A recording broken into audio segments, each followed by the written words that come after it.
नमस्कार मित्रों, एस्ट्रो अरविंद शुक्ला में आपका बहुत बहुत स्वागत है। आइए आज बात करते हैं महाशिवरात्रि पे भगवान भोले शंकर का ऐसे करें रुद्राभिषेक तो वो अत्यधिक प्रसन्न होंगे और शीघ्र प्रसन्न होंगे। तो सबसे पहले आपको मैं मुहूर्त के विषय में जानकारी दे दूं कि आगामी 1 मार्च 2022 को भगवान शिव की शिवरात्रि का महापर्व है।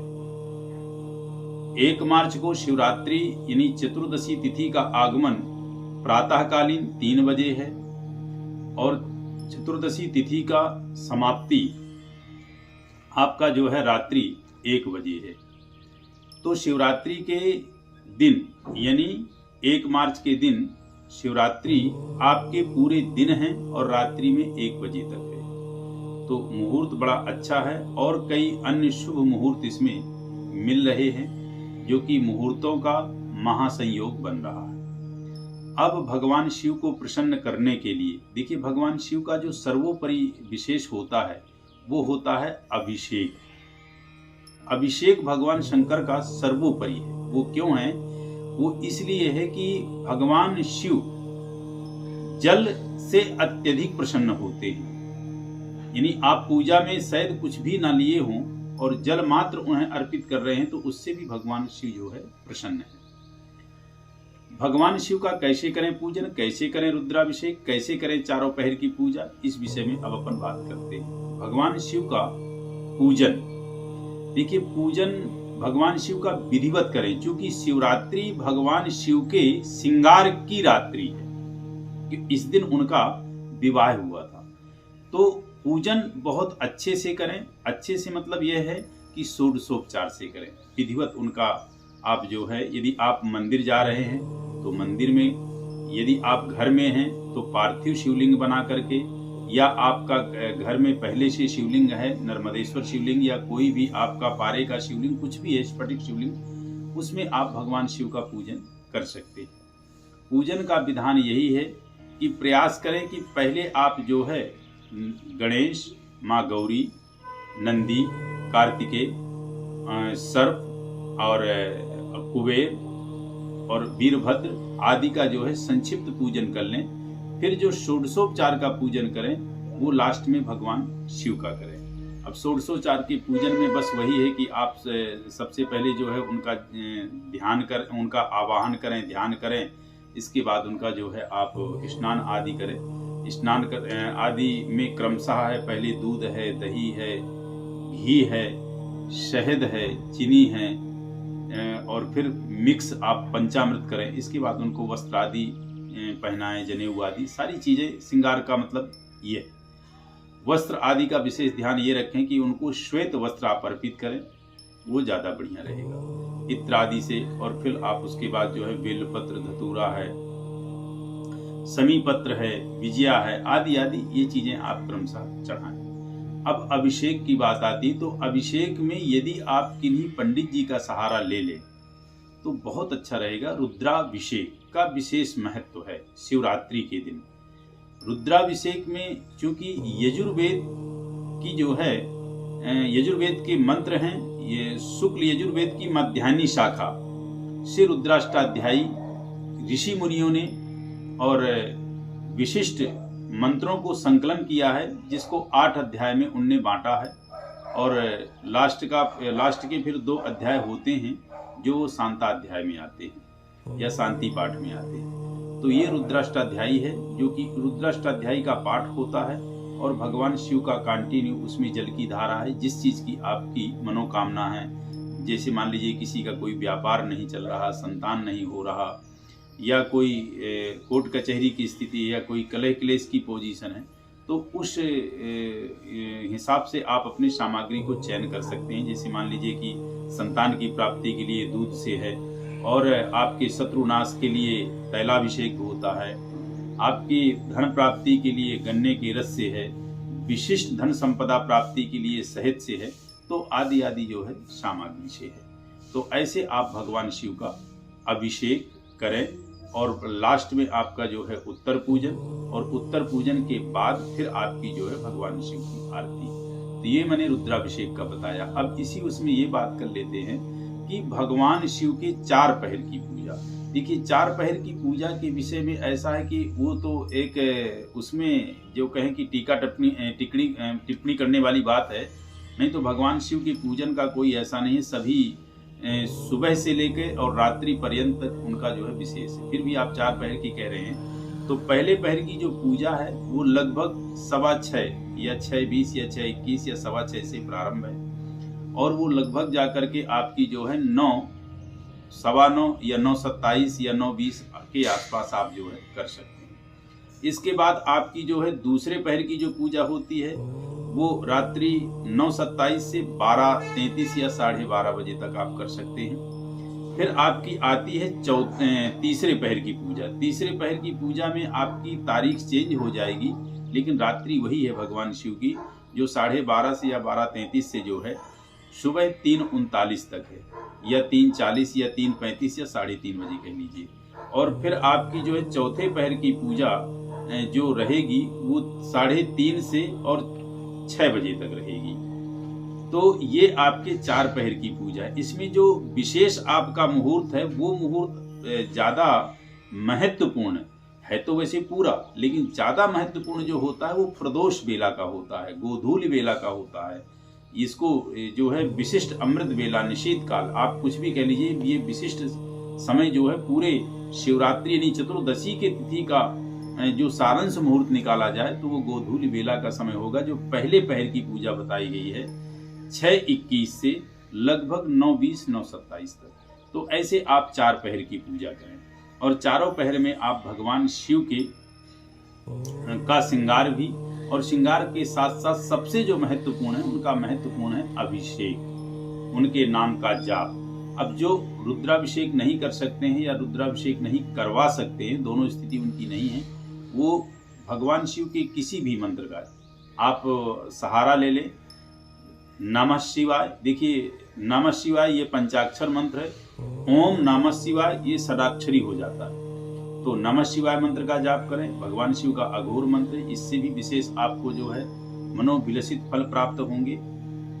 और शिवरात्रि के दिन का जो भी आपका पूजन है वो तो आप करें, घर में संभव है तो घर में करें। वैसे प्रयास ये करें कि आप मंदिर एक बार अवश्य जाएं, क्योंकि मंदिर की जो एक स्थापित शिव परिवार की प्रधानता है वो घर में संभव नहीं हो सकती है। घर में आप पार्थिव लिंग बना सकते हैं, कर सकते हैं, वो सब ठीक है, लाभ भी होगा, ऐसा नहीं कि लाभ नहीं होगा, लेकिन एक बार मंदिर अवश्य जाकर के आप भगवान शिव का पूजन करें, जल अर्पित करें।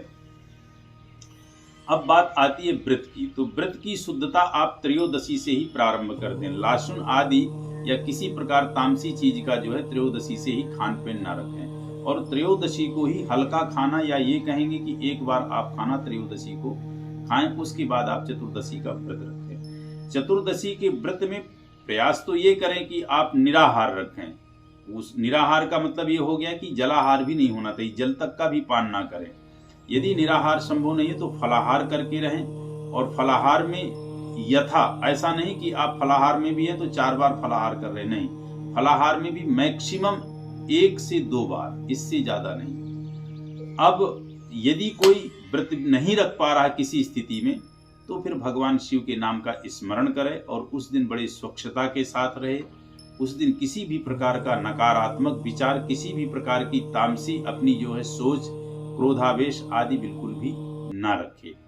और जो निराहार रखें वो कोशिश करें कि मौन, यदि मौन व्रत आप रख रहे हैं तो उसके समान तो लाभ शायद ही बहुत कम है, क्योंकि उस दिन मुखारबिंदों से यदि आप मौन रहेंगे तो भगवान शिव के नाम के सिवाय और कुछ भी नहीं आपके निकलेगा, और वह आपको विशेष फल प्रदान करेगा।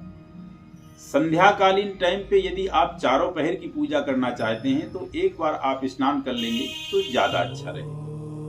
अब बात आती है कि इसमें सबसे प्रधान क्या है, तो सबसे प्रधान है भगवान शिव को जल अर्पण, अभिषेक और रात्रि का जागरण। यदि रात्रि का जागरण आप करते हैं तो विशेष है। रात्रि का जागरण क्यों है? क्योंकि वो भगवान शिव की ही रात्रि है। रात्रियां जिसमें से 3 मेन कही गई हैं, काल रात्रि, महारात्रि, मोह रात्रिश्च दारुणा। तो जिसमें महारात्रि जो है वो भगवान शिव माँ जगदम्बा जगत जननी पार्वती के मिलन का परम वह क्षण है जब भगवान शिव और माँ पार्वती एक दूसरे को स्वीकार किया है उनने, और जैसा उनने स्वीकार किया है उसी भांति दाम्पत्य जीवन में रहने वाले प्राणी जो भी हैं, दाम्पत्य जीवन जब भी अपना प्रारंभ करते हैं उसी प्रकार एक दूसरे को स्वीकार करते हैं। तो दंपति प्रयास करें कि दोनों पति पत्नी यदि रात्रि का जागरण करें तो विशेष महत्व है और उसका अभिष्ट फल की प्राप्ति होगी। व्रती थोड़ा सा ये ध्यान देंगे कि व्रत में नमक तो बिल्कुल भी ना लें। जो फलाहार भी कर रहे हों वो नमक बिल्कुल ना लें। यदि आप नमक ले रहे हैं तो व्रत का आपको वो फल प्राप्त नहीं होगा जो प्राप्त होना चाहिए। नमक आप व्रत वाला लेते हैं तो भी वो फिल्टर हो करके है तो नमक ही, सेंधा नमक का बिल्कुल त्याग करें, क्योंकि व्रत में यदि नमक कहीं स्पर्श होता है तो वो व्रत खाना पूर्ति है, व्रत जैसा व्रत नहीं है। अब बात आती है कि हम करें क्या और किस तरह से। जो कुंवारी कन्याएं हैं जिनकी शादी नहीं हो पा रही है और वो परेशान हैं या शादी के क्षण तक यानी शादी तय होने के समय की स्थिति आते आते कहीं ना कहीं बात बिगड़ जाती है, किसी भी प्रकार का उनका जो है ग्रह गोचर खराब है, जन्म कुंडली साथ नहीं दे पा रही है, तो वो कन्याएं जो है माँ कात्यायनी मंत्र का जाप करें और माँ कात्यायनी मंत्र का पूरी रात्रि पूरा दिन पूरे शिवरात्रि के समय वो जाप करें, उससे उनको विशेष लाभ होगा। और जैसे भी उनकी स्थिति संभव हो उस प्रकार से माँ पार्वती का और भगवान शिव का पूजन करें। मंत्र है, यदि आप नोट करना चाहें तो नोट कर लीजिए। ओम कात्यायनी महामाये महायोगन्य धीश्वरी नंद गोप श्रुतम देहि पतिम में कुरुते नमः। ये माँ कात्यायनी मंत्र है, जिसका नॉर्मल अर्थ में आपको बता दूं कि कात्यायनी, हे माँ कात्यायनी, कात्यायनी महामाये महायोगन्य धीश्वरी, सभी देवियों में आप प्रधान हैं, अधिष्ठात्री हैं। नंद गोप सुतम देहि, जिस प्रकार नंद का गोप सुत अर्थात कृष्ण सभी गुणों से संपन्न है, ऐसे पति की कामना आपके चरणों में करती हूँ, ऐसे पति की प्रार्थना करती हूँ, ऐसा पति मुझे प्रदान करे। ये कात्यायनी मंत्र है। जिन लड़कों की शादी नहीं हो रही, जिन लड़कों को शादी में परेशानी आ रही है, उनकी रोका होकर के टूट रहा है या किसी प्रकार से कोई भी उनको जो है व्यवधान शादी के में उत्पन्न हो रहा है, तो वो इस मंत्र का जाप करें। पत्नी मनोरमाम देहि मनोवृत्तानुसारिणीम तारिणीम दुर्ग संसारा सागरस्य कुलोद्भवान।